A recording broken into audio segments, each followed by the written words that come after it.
Welcome to Face to Face. This is a show about change and what's next. It's a show that asks questions and peels back the layers of our average everyday experience and goes beyond scratching the surface. We interview people doing incredible things who are making a difference around the globe. Join me as we listen in and get one step closer to understanding that big ideas shared create collaboration. Collaboration can inspire community, and communities create social change. I'm David Peck, and this is Face to Face.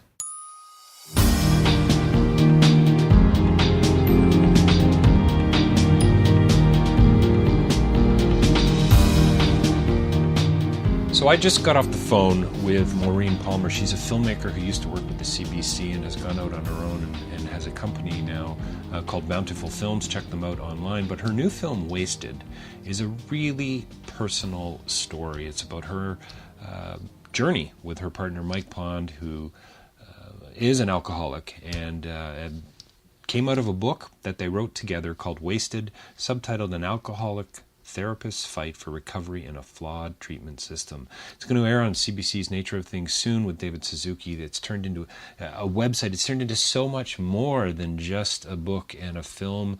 It's going to have a life, I think, that's going to continue on for many, many years and going to help an awful lot of people. Please check out not only the podcast that's about to, the interview that you're about to hear, but check out the film. It's called Wasted. It's online soon, and the book will be released, I think, in the U.S. in February. So they're basically, I think, Maureen and Mike's ideas to take over the world when it comes to this kind of thing. So I wanted to wish them congratulations. Check it out.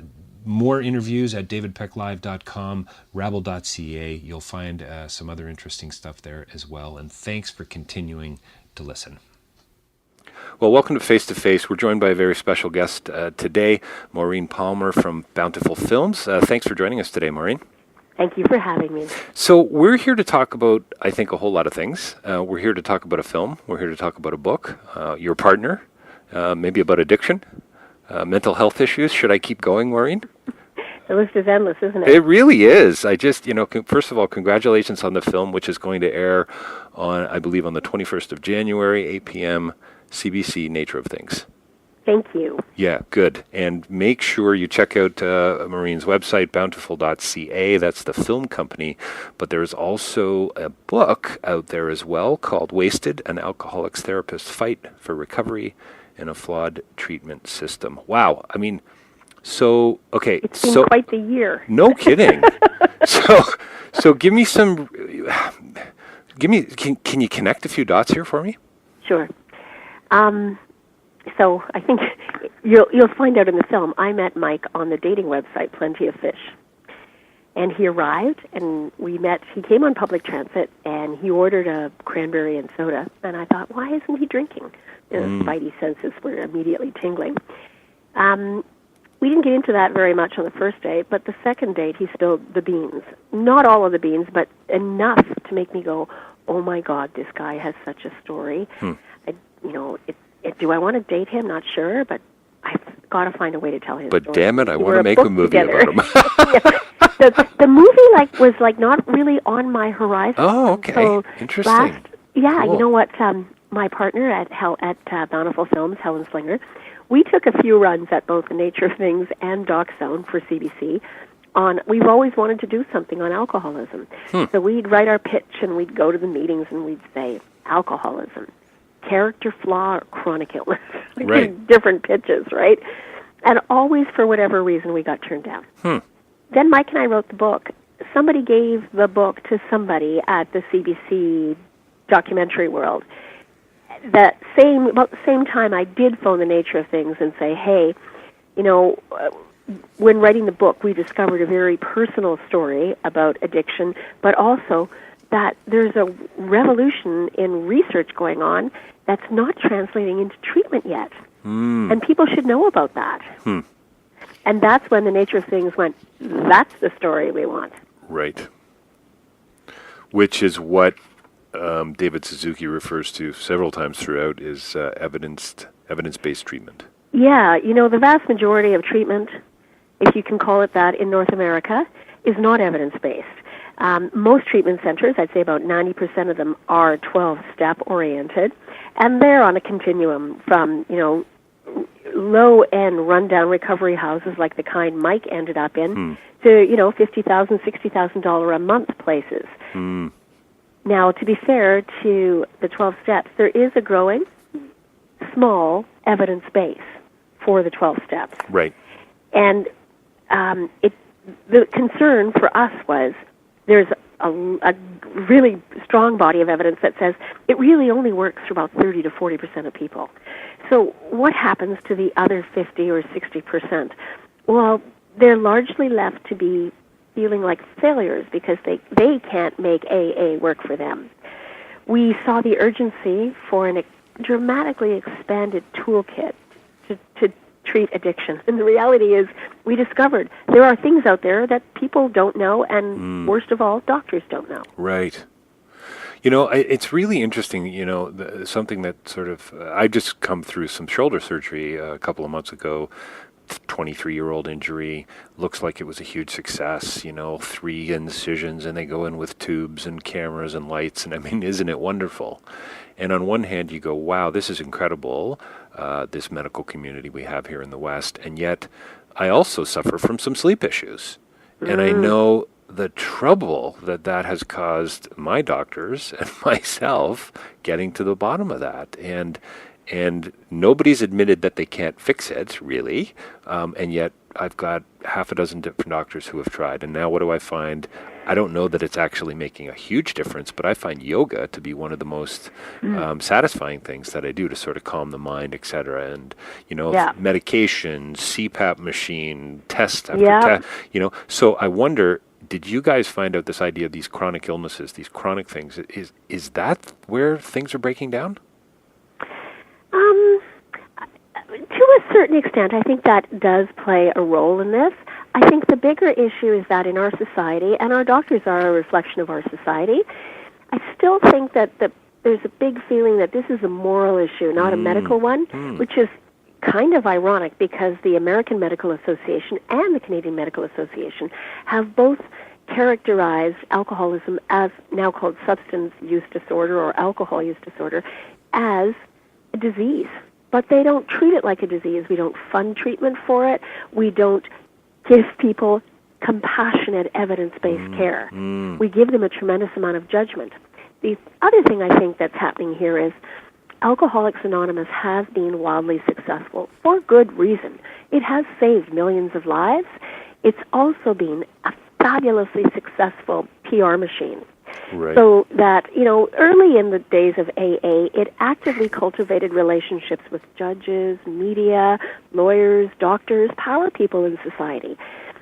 The ripple-down effect of that is that still most doctors believe the go-to treatment for addiction is AA, and they insist their clients go, to the detriment of the client and perhaps to their own ignorance that they don't even go and look at what the options might be for new treatments. So it's not necessarily that I mean, I guess the thing that stands out to me, it's not either or, right? I mean, it's not. Yeah, it's not. And I wondered as I watched your film, which is wonderful, by the way. Congratulations on the film. Thank you. But I wondered, are they going to go the whole scientific route again and leave out relationship? Are they going to leave out, the community-based care? I love the way you just said, quote, compassionate, evidence-based care. It's a great phrase because most of the doctors who spoke they want to talk about research, they want to talk about numbers, they want to talk about evidence. Great, love it, perfect, that's awesome. but where does the relational side kick in? And when you say relational, are you talking about my relationship with Michael? Well, partially, absolutely. Yeah. I mean, he says at one point in the film, and I'll find the quote here somewhere, but he says at one point, I couldn't do it without you, right? I wouldn't. No, sorry. The quote is, I never would have been able to do it alone. And I think that's a really remarkable statement to make. And so I guess I mean, I don't know, community of friends, community of supporters, I guess you could say. I think that, on the downward spiral, Mike says, he uses the expression, severe alcoholics de-people, right? You get to be somebody who can't be relied upon, who lies, who cheats, who steals. And so even though people know, I think a lot of people know on some level that this is hijack reward circuitry in his brain doing this. It is not actually him wanting to do these things. Right. But I think it becomes very hard over time for people to forgive that. Like for Mike and I, it was brand new. I didn't have the history with him. I could see his integrity and his mental discipline. Like I've never met anybody more disciplined in my life, which really gives credence to the idea that, he has discipline in every other way. Clearly, he can't use it to stop drinking, so that must be something else. Right. And I actually think, we did rebuild his life together, and we had a good, solid relationship before the relapse came. And we were so lucky that the relapse came just when we were learning about community reinforcement and family training, or craft. Because that's the game changer in my mind. Like, I now know the more you shame and blame and humiliate and give shit to somebody who drinks again, the greater the chance that the relapse will become more serious. Well, is there any good to be found in the whole idea of guilt and shame? I mean, it's amazing, and I think there's a couple of great experts in the film that say it's amazing. If punishment worked, no one would be addicted. Right. And right. that we are very addicted to making people feel bad in our society. And you know what? It's kind of stupid because we're shooting ourselves in the foot. It is costing us as taxpayers more to perpetuate addiction. It's a $700 billion with a B problem in the U.S. alone annually. Wow.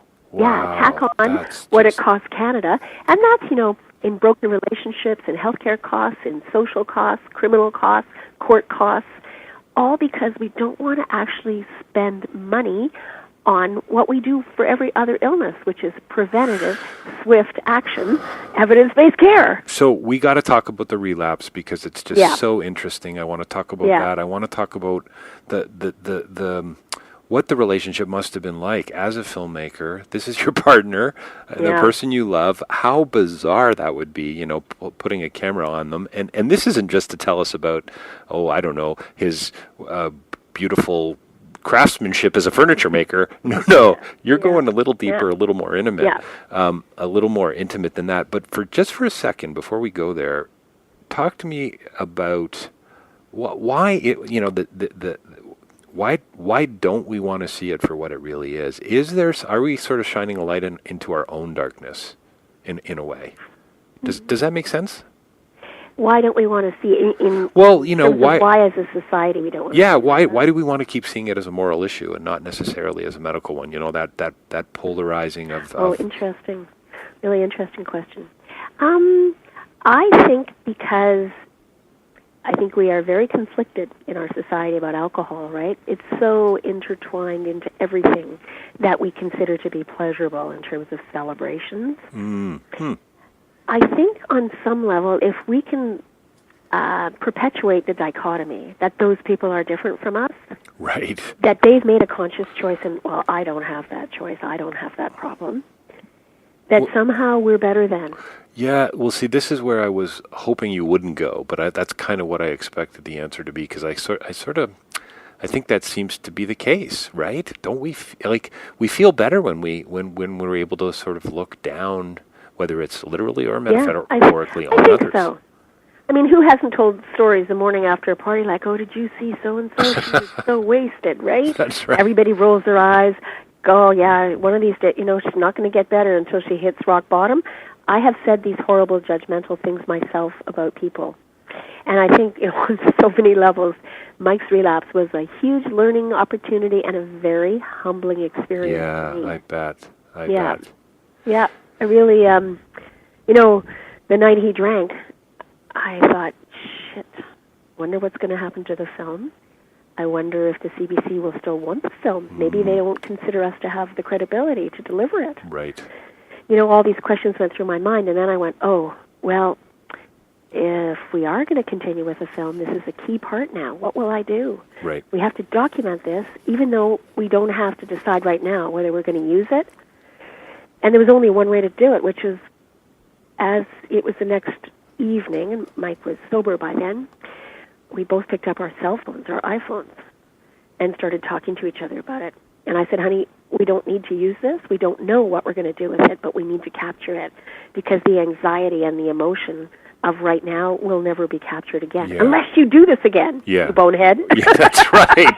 You moron. Yes, capital M.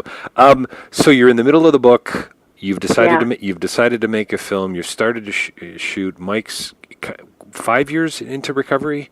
5.5. 5.5 years and has a relapse. Yeah. And it was really spawned, I think, and one of the scientists who we interviewed said this, it's not in the film just because he ran out of time.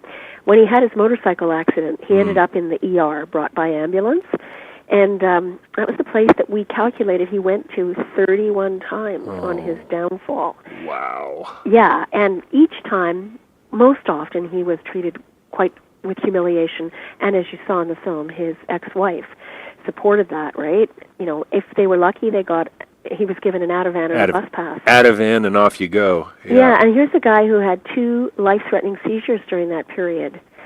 But, the feeling in ERs is just, well, these people are not really sick. We have more sick people than these people make a choice, right? What, pray tell, good is it giving somebody Ativan, by the way? Which is what it does is temazepam family, right? Yeah. Highly addictive medications. It is. Really good addiction doctors will say this in itself is problematic. In the short term, it diminishes that severe anxiety and jitters and all the stuff that can actually lead into a seizure. So in the short term, it's okay, but in the long term, it doesn't solve the problem. Sure. Yeah.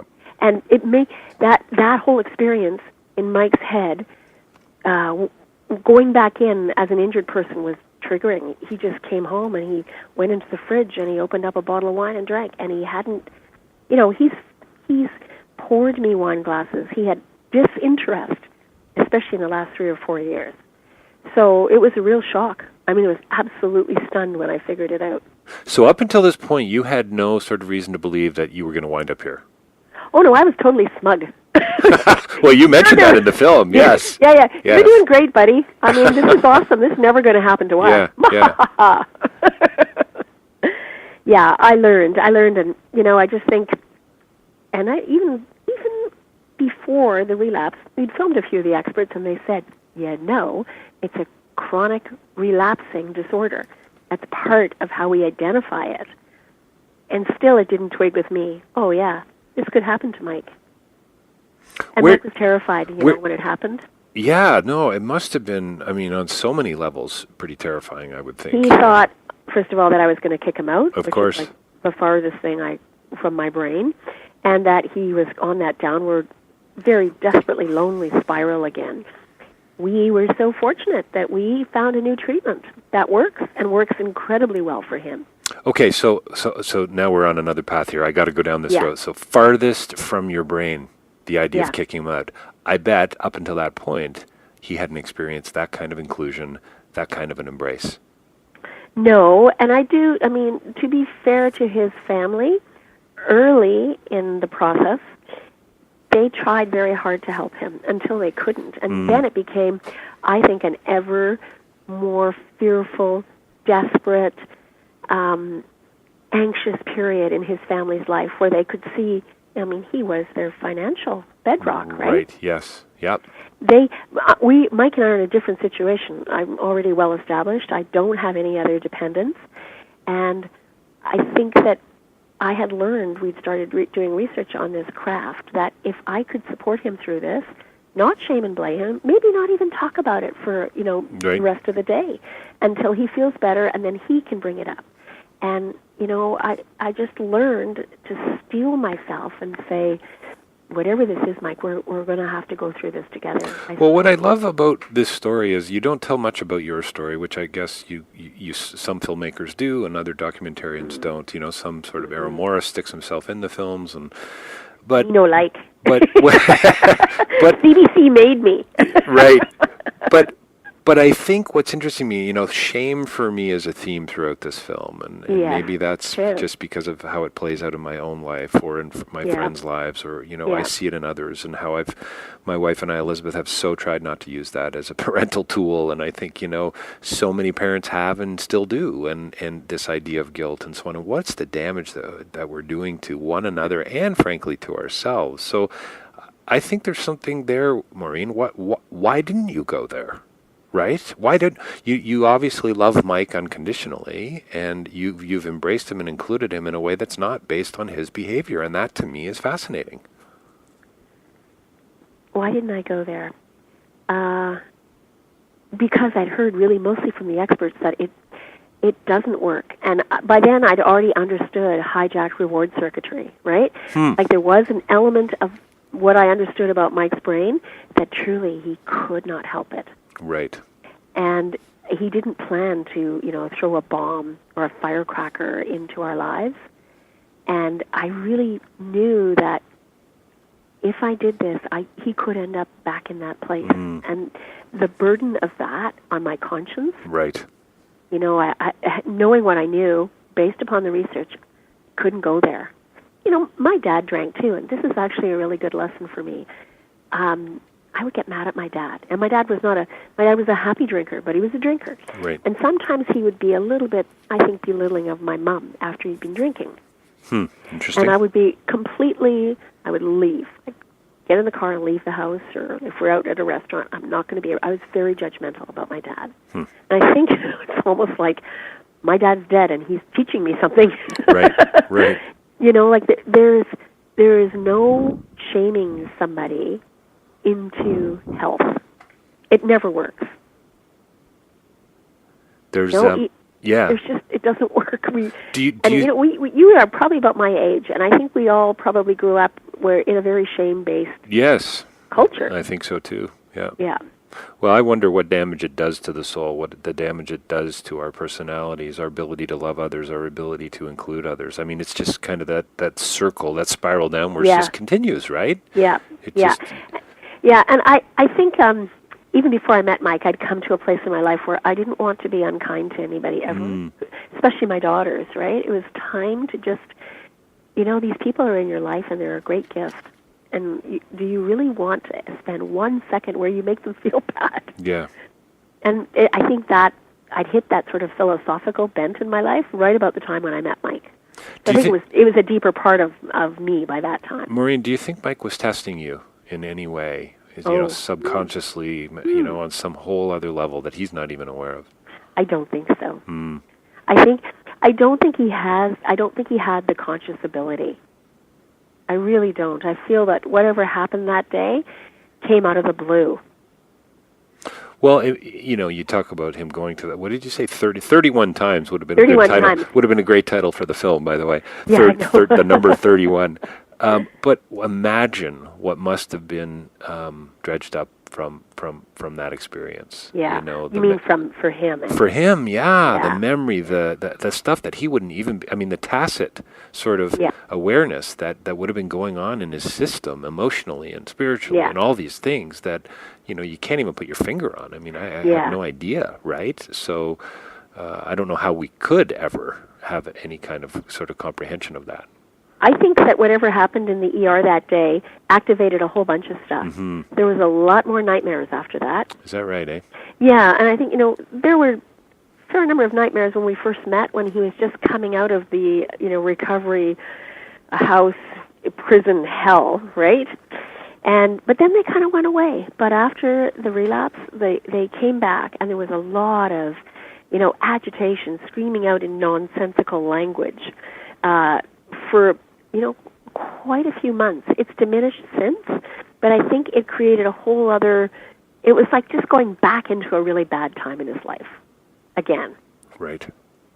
And, I think sometimes his nightmares are about his boys, about losing his boys. I think that's the dominant fear in his life, because the loss of them was almost too much to bear first time round. And I think that one of the reasons that he's so passionately committed to getting over the relapse quickly is to maintain that relationship with his boys. What about your own sense of boundaries? You know, I mean, I guess this is a question, about that whole... Why are you so smart?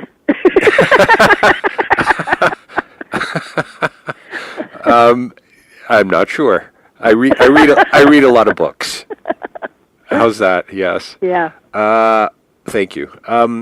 So yeah, no, but so many people wouldn't put up with this, right? Well, I that whole sort of doormat philosophy, Yeah. And I'm not saying that Mike treated you that way at all. I'm just saying he seems like an incredibly sweet guy. But most of us don't go there. That's what I'm, as the international development guy, as the social justice guy, social change guy over here, trying to get people excited about places like Cambodia and Burkina Faso and literacy in Malawi. Most people don't give a rat's ass after a certain point. Sorry for the cynicism, but it's true. Sure, I'll write you a $50 tax-deductible check. Sure, I'll pin a picture of a sponsored child to my bulletin board or put it on our fridge, but we're not going to go a whole lot deeper than that. And I get why that is the case, but it frustrates the heck out of me sometimes. I understand that. Do you know what I mean? Like, I'm not getting... I do. Yeah, so I don't know. Do you have a screwed up sense of boundaries, Maureen? You know what? To be fair, I think that people in my past and my dear friends might have said in the past, that I think that I was born with too much empathy on one level. I really do. Wow. And I've felt that it has caused me grief at some points in my life. What I have learned, again, from the community reinforcement and family training program, and also from a great therapist here, is how to create boundaries in this world. It's not about being a doormat. It is about saying, I'll give you an example. So Mike drank that first night really badly. And then there was like a night or two over the next couple of months. And I learned to say, you know what? Because he's not the same person when that happened, right? It's not pleasant. So I say, you know what? It's not a good time right now for us to talk. I'm going to go sleep in the other bedroom. It's not punitive and it's not permanent. And let's talk up in the morning, right? I just keep out of the way. Right. And the next day, we went on a ferry trip over to Victoria to see our grandson. And we didn't talk about it until the way back. Interesting. And it's a way of like, why would anybody want to talk to anybody when they're drunk? Why would you engage, right? Right. It's kind of like it's an exercise in stupidity. So these are the kinds of things I learned. And I also, one of the things I really want to talk about with you is this new website, addictionthenextstep.com. We got a $400,000 grant from the TELUS Health and Wellness Fund. And we created this site where, in collaboration with the Center for Motivation and Change in New York City, we created a site where we've got an online therapy tool so people can learn craft. And it's as simple as we call it almost dial a dilemma. There's 20 scenarios. You pick the one that sounds closest to your situation. Help, my 17-year-old son is using again. He's on his way home. My husband wants to kick him out, says it's time for tough love. Right. I say no. What do I do? Right. You click on that scenario, and the tool takes you on this interactive journey to learn the new way of communication, to learn how to set boundaries, to keep all of these things in perspective while you get your child what they need.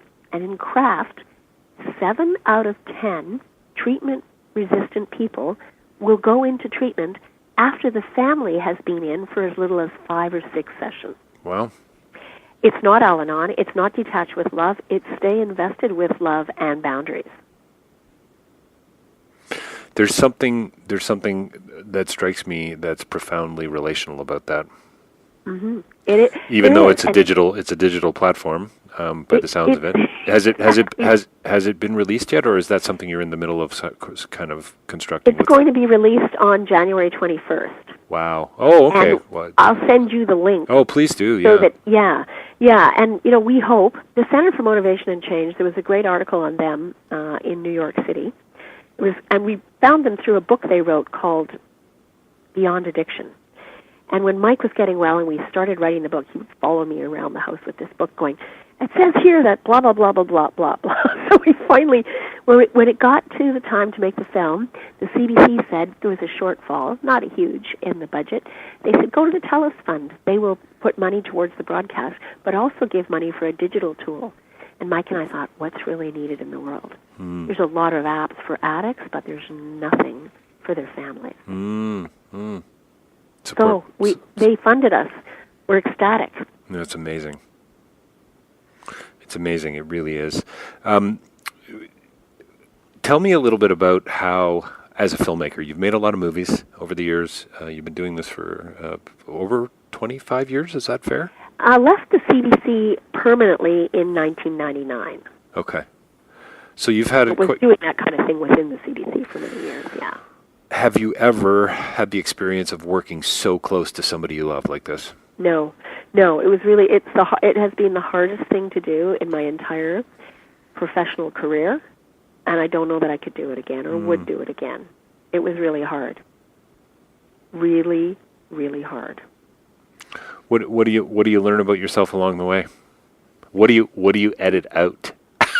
Oh, that we didn't see.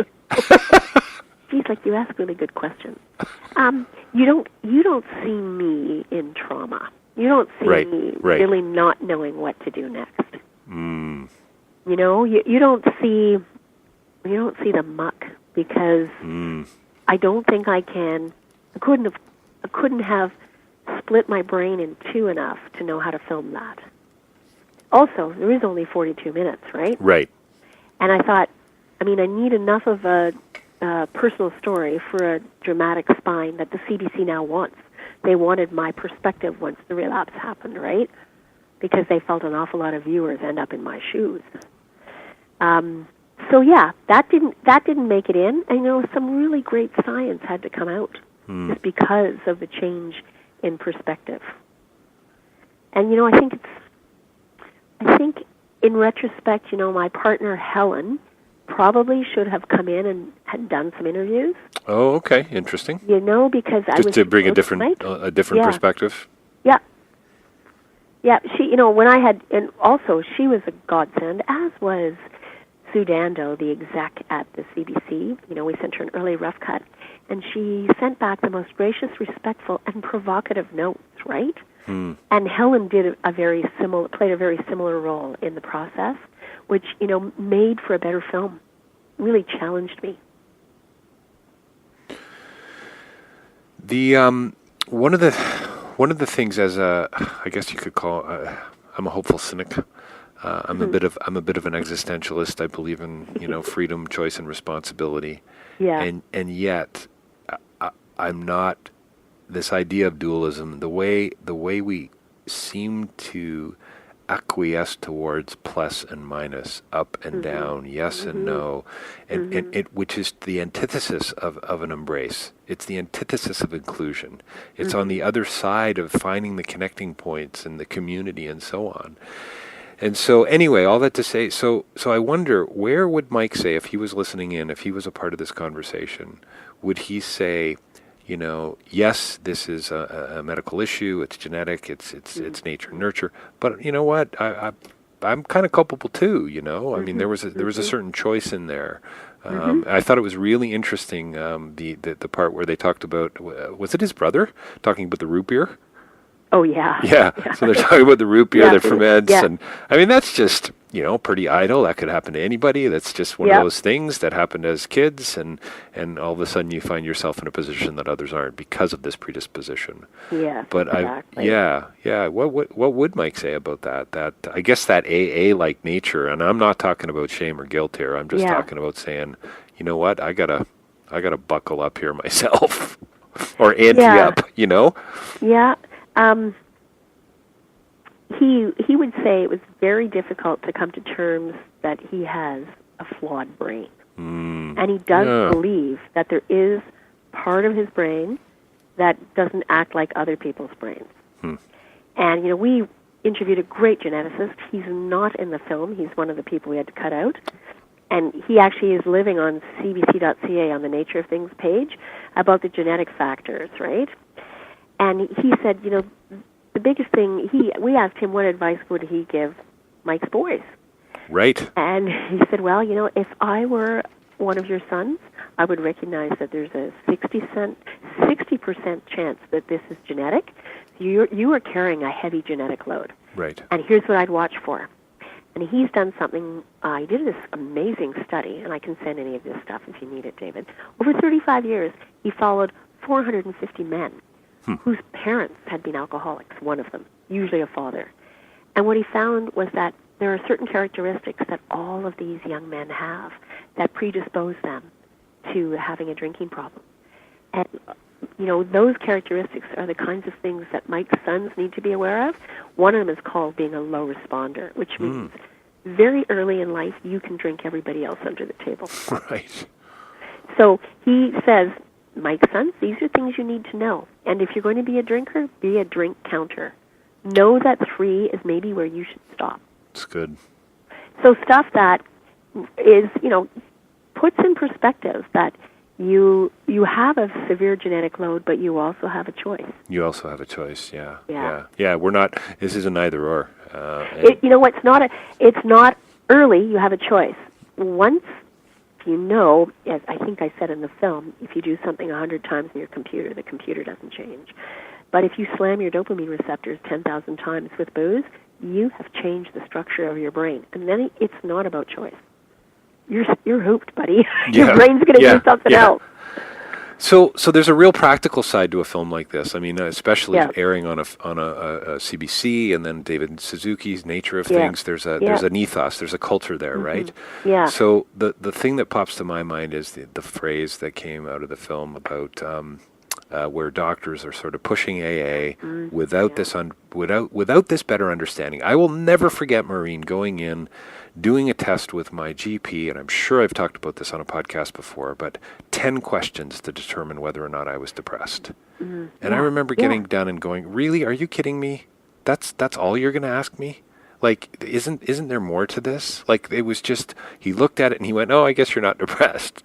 And I went, well, actually, I've got some kind of experiential evidence over here to suggest otherwise.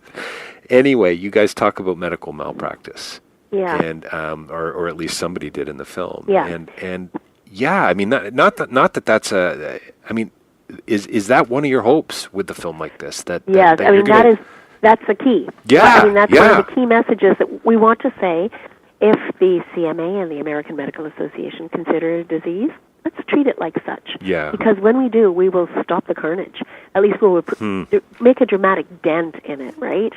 When you've got Columbia University's report Closing the Gap saying the quality of most addiction medicine in the U.S. is akin to medical malpractice, when you have the head of the Betty Ford Center saying that he set up this foundation to prevent the harm being done by doctors to their patients, we don't have that sentence being said in the context of other life-threatening disorders. And that's the key message. And I've got something wonderful from Dr. Bernard Lafall, who's the head of the Centers for Addiction and Mental Health in Toronto. He sent me some pamphlets this morning, which, by all means, he wants out in the world. I'm going to put them on cbc.ca. They're pamphlets about the drugs that are now available. Some are off-label uses. They're early in research, and some are a lot further down the road in research. And doctors don't know this stuff. And Mike's clients will leave, they'll leave his office and he'll say, ask your doctor for this, ask your doctor for that. They come back and go, my doctor says he's not even interested in talking about this. Yeah, not interested. So now these pamphlets can go into everybody's hands. Yeah, that's great. These drugs need to be out there as widely used as heart medication.